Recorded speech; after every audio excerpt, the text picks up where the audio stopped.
Even after all of this, I still didn't say anything.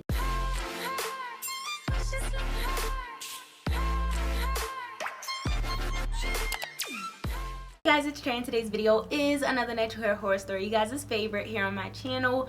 Unfortunately, natural hair horror story week is over. This is the last horror story of this week, but don't worry, you guys will get another week of horror stories next month. So if you have a natural hair horror story that you would like me to feature, you can definitely email me at sendtotraeh@gmail.com, and hopefully I will feature it for the month of April. If you guys have been enjoying natural hair horror story week, please give this video a thumbs up. I've been working so hard, y'all, so please give this video a thumbs up. I've been working overtime uploading on this channel as well as my second channel, so make sure that you guys go and subscribe.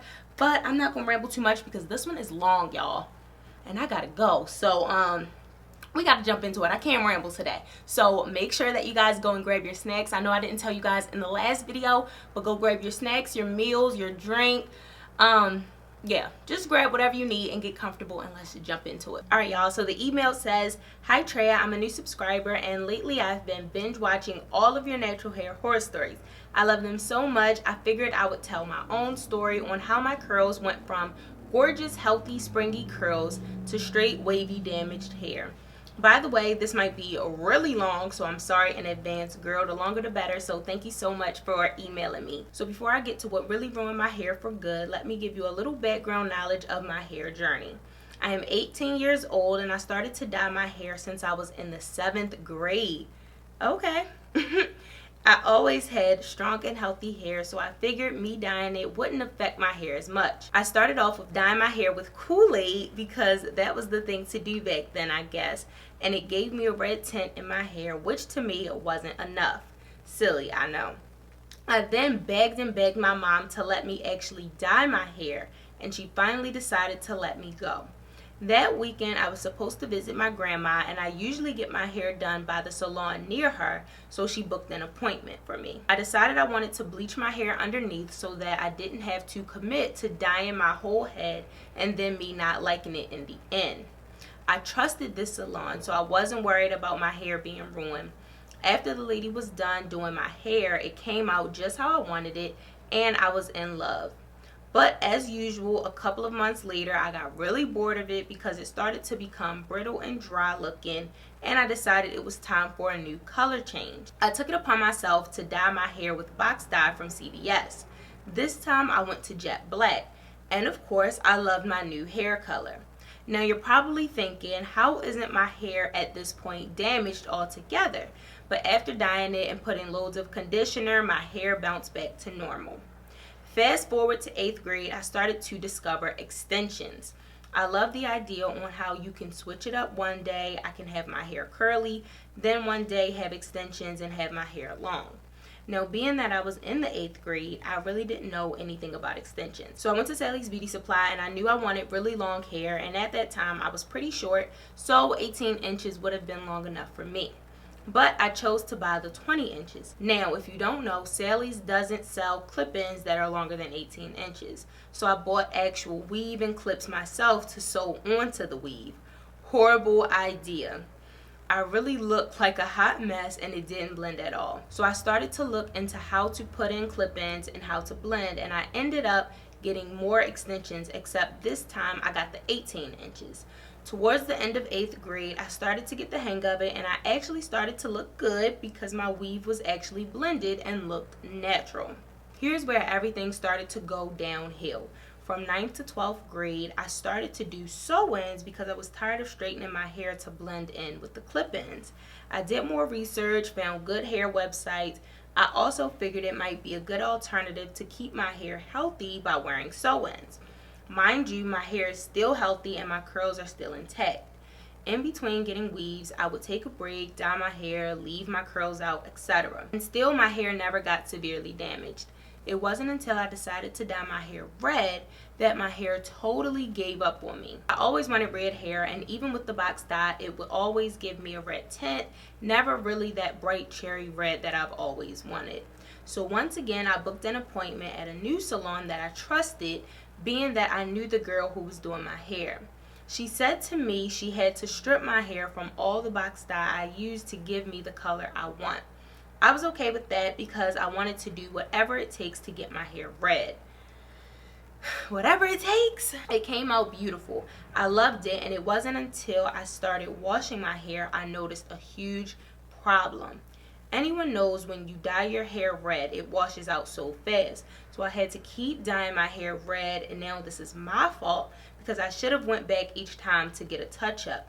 But I was too lazy and decided to just use regular box dye to keep up with my red hair. At this point, my hair slowly started to break, become dry, and constantly look like a mess because the upkeep of my hair was too much for me. So I decided to get a red weave with a free part closure. I figured I wanted to let my hair take a break and I'll get a full sew-in and leave my hair the color I wanted. So where I live, we have two sides. We have what's considered the nice side and the side. I don't know why, because where I live, everyone is. But anyway, I live on the nice side and they charge way too much to get a full weave, which I should have done in the first place because maybe my hair wouldn't have been so up. But you know, a cheaper alternative sounded better to me.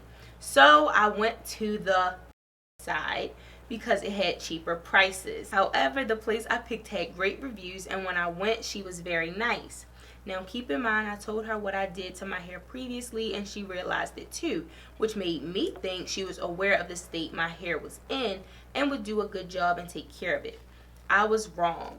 As she started to braid my hair, I realized it was too tight, and right off the bat my head was pounding. I didn't say anything because I figured since I never got my full head braided before, I'm used to leaving my hair out, that my head wasn't used to all the tension.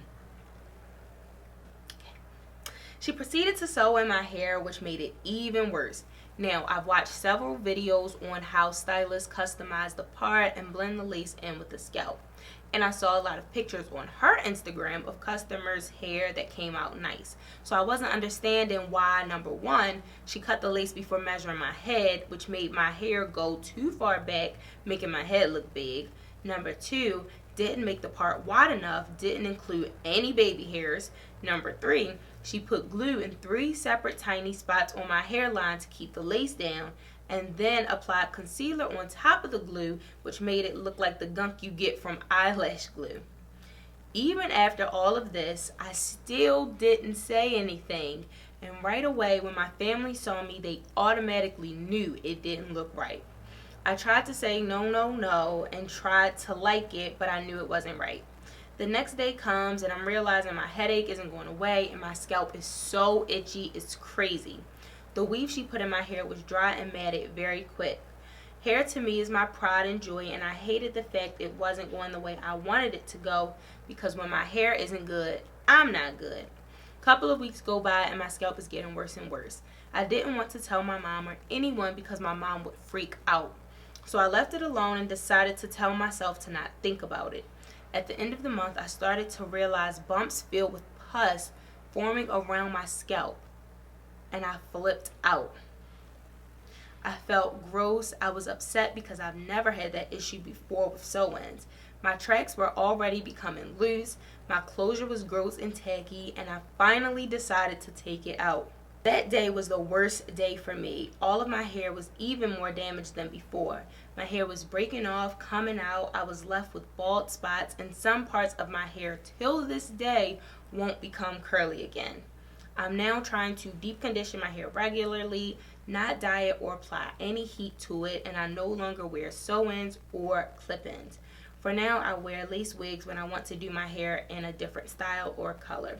Thank you for reading this. Hope this wasn't too long. Lots of love. Alright girls, so it was a whole lot going on with this story. I feel like you're the type of natural that likes to switch it up.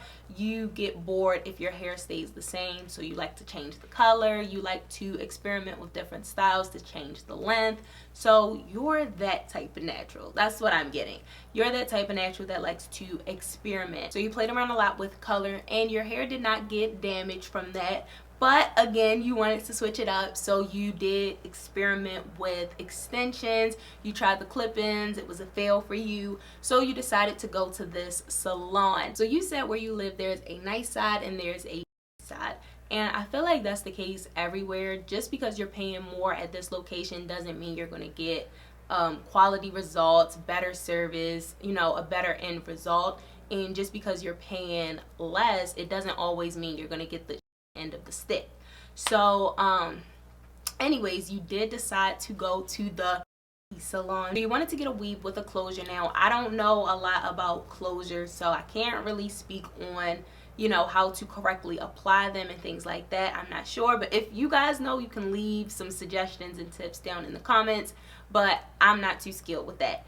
But anyways, you said that when she was braiding your hair, it was too tight, but you felt like since you weren't used to getting sew-ins and getting your hair braided, you know, maybe it was just you and, you know, you're not used to it. So you didn't want to say anything. Now, if you've been watching long enough, you know that's the issue. You need to say something and see if, you know, the stylist will braid a little bit looser and not as tight. But, you know, that's the least you can do. So you said when she was sewing in the hair, it felt a lot worse. But you were confused because when you looked on her Instagram, all of her clients' hair was nice. And you couldn't figure out why your hair wasn't looking like their hair, okay? But, again, you didn't say anything. I'm gonna need y'all to speak up. Like, you have to speak up so that they know. If you don't say anything, they don't know. So you said that you ended up getting a headache, your scalp was really itchy, your family knew it didn't look right, you knew it didn't look right, but you decided to leave it in anyway. You let weeks go by, like weeks go by of your hair being tight and it hurting before you actually decided to take it out. So you noticed that your scalp got a lot worse. There was a lot of bumps and pus and a whole bunch of icky stuff, and then you decided to take the hair down and your hair was even more damaged. That's why I tell you guys, just because you're getting a certain style that's supposed to protect your hair, it doesn't always mean that it's actually good for your hair. Whatever she was doing in the midst of sewing in your hair that probably caused damage to your hair. I don't know how you was caring for your hair underneath. I don't know. You shouldn't have left that style in for as long as you did, knowing that, you know, you were in pain and you got a headache from it and you started to notice those bumps and stuff. You should have taken the style down and you should have said something when she was actually braiding your hair. Maybe she could have braided it looser so that you would be more comfortable, and maybe all of this could have been avoided. So your hair ended up being really damaged from that and you had bald spots. So I do recommend what you're actually doing, which is taking a break from those sew-ins and those clip-ins. What I personally recommend is wearing wigs. No closure. Like I said, I don't know a lot about the closures. I personally prefer wigs, but like I said before, you still have to care for your hair underneath and give it that proper maintenance so that your hair doesn't end up being more damaged than before you got the protective style in. So if you guys have any suggestions or recommendations for her, please leave them down below. I'm sure she would appreciate it, and others that are watching this video. If you did enjoy this natural hair horror story, okay, that's my alarm. If you guys did enjoy Natural Hair Horror Story Week, please give this video a big thumbs up, and I'll see you guys in my next video. Bye, guys.